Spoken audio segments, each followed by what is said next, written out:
आउज़ुबिल्लाहिमिनश्शैतानिर्रजीम बिस्मिल्लाहिर्रहमानिर्रहीम। अस्सलाम वालेकुम। सबसे पहले मैं आप सबसे अपनी आज की वीडियो का टॉपिक शेयर करूँगी। मेरी आज की वीडियो का टॉपिक है what is sensory issue. Sensory issue क्या है ऑटिस्टिक बच्चों के लिए? क्या ये सेंसरी इशू सिर्फ ऑटिस्टिक बच्चों में ही पाए जाते हैं या ये नॉर्मल बच्चों में भी होते हैं?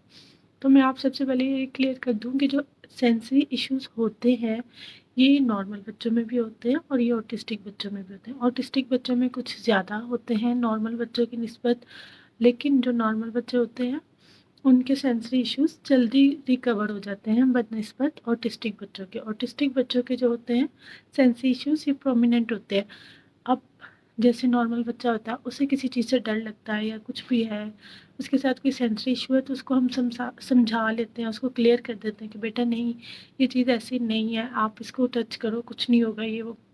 लेकिन जो ऑटिस्टिक बच्चे होते हैं अगर इनके ज़हन में किसी भी सेंसरी चीज़ को लेके अगर इनके ज़हन में वो चीज़ बैठ गई है ना, तो वो आप क्लियर नहीं कर सकते इनको।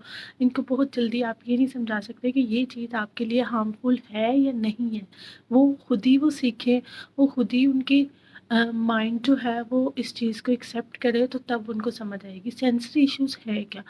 हाँ, एक किसी भी इंसान में जो सेंसेस होती हैं खाने की, सूंघने की, देखने की, चखने की, टच करने की, तो ये सेंसेस जो है हमारे ब्रेन तक जाती हैं। अगर हमारे ब्रेन का कोई भी सिस्टम हमारे सेंसेस से थोड़ा-सा भी मतलब रिलेट ना हो या मैसेज लेने या हमें ब्रेन से मैसेज आने में अगर कोई भी प्रॉब्लम हो, तो वो सेंसरी इश्यू होगा, किसी भी सेंस से लेके। तो सेंसरी इशू जो है वो ऑटिस्टिक बच्चों में इस तरह होता है कि कुछ बच्चों को लाइट्स नहीं अच्छी लगती, कुछ बच्चों को शोर अच्छा नहीं लगता। थोड़े से शोर से ये लोग कानों पे हाथ रख लेंगे, इनको वो शोर अच्छा नहीं लग रहा, इनको ये समझ नहीं आ रही कि ये शोर हमारे लिए नुकसानदेह है, फ़ायदेमंद है या इसको हम इग्नोर कर सकते हैं। लाइट्स आ रही हैं, गाड़ियों की लाइट्स आ रही हैं, इनको अगर ज़्यादा ठंड है तो इनको ये नहीं एक्सप्लेन करना आएगा कि मुझे सर्दी लग रही है। फिर वो उस चीज़ को मतलब वर्बली तो नहीं एक्सप्लेन कर पा रहे, तो वो उसके लिए मुख्तलिफ़ किस्म की वो करेंगे, लाइक अपनी बॉडी में मुख्तलिफ़ किस्म के अ, ऐसे हरकतें करेंगे जो या तो हमें समझ आ जाएँगी या हमें ये लगेगा कि पता नहीं ये क्या कहना चाह रहे हैं, ये क्या कर रहे हैं। तो ये चीज़ें जो है इनको हमें समझाने में टाइम लगता है, हमें इनको ये बताने में टाइम लगता है कि this is hot, this is cold, you can not touch it. आपको इसको हाथ नहीं लगाना, आपको इसको हाथ लगा सकते हो, ये चीज़ हमें इन्हें समझाने में बहुत टाइम लगता है। और रही बात कि ये हम अपने बच्चों को ये कह लें कि भाई हमारे बच्चे जो हैं ये कभी सीख नहीं सकते, सीख सकते हैं। आप ये देखें कि बच्चों को रोड पे चलते डर नहीं लगता इन बच्चों को, ऑटिस्टिक बच्चों को, क्योंकि इनके माइंड में डर का फैक्टर ही नहीं है। कुछ ऑटिस्टिक बच्चों को पानी से बहुत डर लगता है, हालाँकि पानी उन्हें क्या कहने वाला है, और कुछ ऑटिस्टिक बच्चों को पानी बहुत ज़्यादा पसंद होता है। तो ये चीज़ें जो हैं हर बच्चे में उसकी जो सेंसेस के हिसाब से हैं, जो उसके सेंसेस के मैसेजेस सेल्स ब्रेन में लेते हैं, उसके अकॉर्डिंग उसके सेंसरी इश्यूज़ होते हैं। तो ये ज़रूरी नहीं है कि हर ऑटिस्टिक बच्चे के सेम हो या हर नॉर्मल बच्चे के सेम हो, ये नॉर्मल बच्चों में भी पाए जाते हैं। लेकिन ऑटिस्टिक बच्चों के मैंने आपको जैसे स्टार्ट में बताया कि बहुत ज़्यादा प्रोमिनेंट होते हैं, तो इस वजह से इसको ज़्यादा लोग डिस्कस करते हैं। इनके ऊपर आप काबू पा सकते हैं, इनको आप बच्चों को समझा सकते हैं। लाइक कुछ बच्चे होते हैं मुँह में हाथ डालना, या ये मैंने अपनी शुरू की वीडियोज़ में बताया था कि ज़यान मुँह में बहुत ज़्यादा हाथ डालने लग गया है। तो ये चीज़ें मैंने आप लोग को बताई थी। तो मुझे डॉक्टर्स ने कुछ एक्सरसाइजेज़ बताई थी इसकी, फेशियल एक्सरसाइज बताई थी इसकी, इनर माउथ एक्सरसाइज, लिप्स, और अल्हम्दुलिल्लाह इसका जो मुँह में हाथ डालना है वो 80-90% ख़त्म हो गया है। तो बिल्कुल नहीं ख़त्म हुआ, लेकिन काफ़ी हद तक ख़त्म हो गया है। मतलब कोई 2 हफ़्ते में 3 हफ़्ते में है कि ये मुँह में हाथ डाले, वो भी मुझे नहीं पता किस नीड की वजह से डालता है, लेकिन ये एक्सरसाइज़ की वजह से बहुत फ़र्क पड़ा है। तो ये मैं आपको बता रही हूँ कि ये चीज़ें हम अपनी एक्सरसाइज़ से अपने, इसको लाइट फ़ोबिया बहुत था। लाइट्स मतलब कलरफुल लाइट से इतना डरता था कि प्ले एरिया में अगर इसको ले जाना तो इसने वहाँ पे चीखें मार-मार के रोना।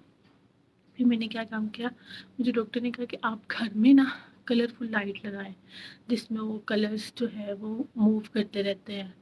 तो वो मैंने फिर अपने टेबल में वो लाइट लगाई। शुरू में इसको पसंद नहीं आई, फिर इसको इतनी पसंद आ गई कि उसी के साथ ही खेलता रहता था। इसको ये होता था कि वो चलाओ। जब मुझे ये पता चल गया कि मेरे बच्चे को अब ये लाइट पसंद आ गई है, कि कम्फ़र्ट हो गया इस लाइट में, तो मैंने वो लाइट रिमूव कर दी। और उसका मुझे ये फ़ायदा हुआ कि ये अब प्ले एरिया में भी जाने लग गया है। और पहले डरता था, अब डरता नहीं, अब मुझे खुद लेके जाता है कि मुझे मोड़ पे बैठना है। मतलब वो उन्होंने मुख्तलिफ वो बनाए होते हैं, उनमें बच्चे बैठते हैं, मुझे मोड़ पे बैठना है, मुझे यहाँ पे जाना है। अब तो काफ़ी टाइम हो गया मैं सिर्फ प्ले एरिया में नहीं लेके गई, लेकिन अब अल्हम्दुलिल्लाह ये काफ़ी कंफर्ट होता है उन चीज़ों पे भी। तो मेरा ये सब चीज़ें आपको बताने का मकसद ये है कि हम अपने बच्चों को ये सेंसरी इश्यूज़ को रिकवर कर सकते हैं अच्छे डॉक्टर से उनके बारे में डिस्कस करके। और सबसे बड़ी बात ये है कि किसी भी डॉक्टर से अपने बच्चे का कोई भी इशू मत छुपाएं। अगर आपको लगता है कि मेरे बच्चे में ये बैड हैबिट है और मुझे डॉक्टर से डिस्कस करनी चाहिए, तो लाजमी करें। मेरा बच्चा कागज़ खाता था, कागज़ चबाता था, मतलब कागज़ गत्ते, तो वो भी मैंने इसको एक्सरसाइजेज करवाई है, अल्हम्दुलिल्लाह वो भी नहीं करता। वरना मेरे घर में कोई पेज, कोई कागज़ हो, कोई गत्ता हो, तो इसने चबा चबा के जगह जगह पे वो फेंके होते थे और मैं हर टाइम वो उठाती रहती थी। लेकिन अब अल्हम्दुलिल्लाह वो भी नहीं करता ये।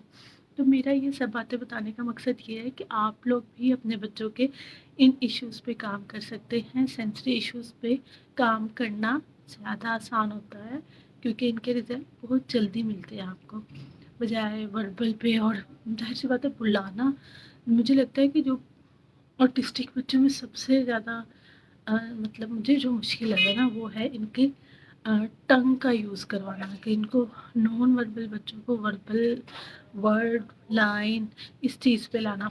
और सबसे पहले आपने ये देखना है कि अगर हमारे बच्चे में सेंसरी इशू है तो ये हमारा नॉर्मल बच्चा है या ऑटिस्टिक बच्चा है। ये नहीं कि आपके बच्चे में सेंसरी इशू है तो आप उसको ऑटिस्टिक बच्चों में इंक्लूड कर दें, या आपके बच्चे अगर लेट बोल रहे हैं तो आप उसको ऑटिस्टिक बच्चों में कर दें। डिले और ऑटिस्टिक में डिफरेंस मैंने अपनी शुरू की वीडियोस में भी बताया हुआ है कि आप पहले ये ऑब्जर्व करें कि आया आपका बच्चा डिले है या ऑटिस्टिक है। मेरे अपने भाई के बच्चे हैं जो डिले है, वो बोलते भी लेट है, चलते भी लेट है, लेकिन अल्हम्दुलिल्लाह वो बिल्कुल परफेक्ट है। मतलब वो ऑटिस्टिक नहीं है, वो डिले बच्चे हैं। तो मैं वो आप लोगों के साथ डिस्कस कर रही हूँ कि आप लोग भी ये देखें कि पहले अपने बच्चे को ऑब्जर्व करें कि आया आपका बच्चा ऑटिस्टिक है या डिले है। और वो अगर आपसे नहीं हो रहा, आपको खुद को नहीं समझ आ रही, तो आप किसी भी डॉक्टर से डिस्कस करें, लेकिन अपने बच्चे को ऑब्जर्व करें। ये नहीं है कि खुद से कुछ भी ट्रीटमेंट शुरू कर दें। जब तक कोई डॉक्टर आपको नहीं बताता आपके बच्चे के बारे में, तो आपने खुद से कुछ नहीं करना। बाकी इसके अलावा अगर आपको कोई भी क्वेश्चन हो तो आप कमेंट्स में पूछ सकते हैं। उम्मीद करती हूँ आपको मेरी आज की वीडियो अच्छी लगी होगी। मिलते हैं कल नेक्स्ट वीडियो के साथ। अपनी दुआओं में याद रखिएगा। जज़ाकल्लाह।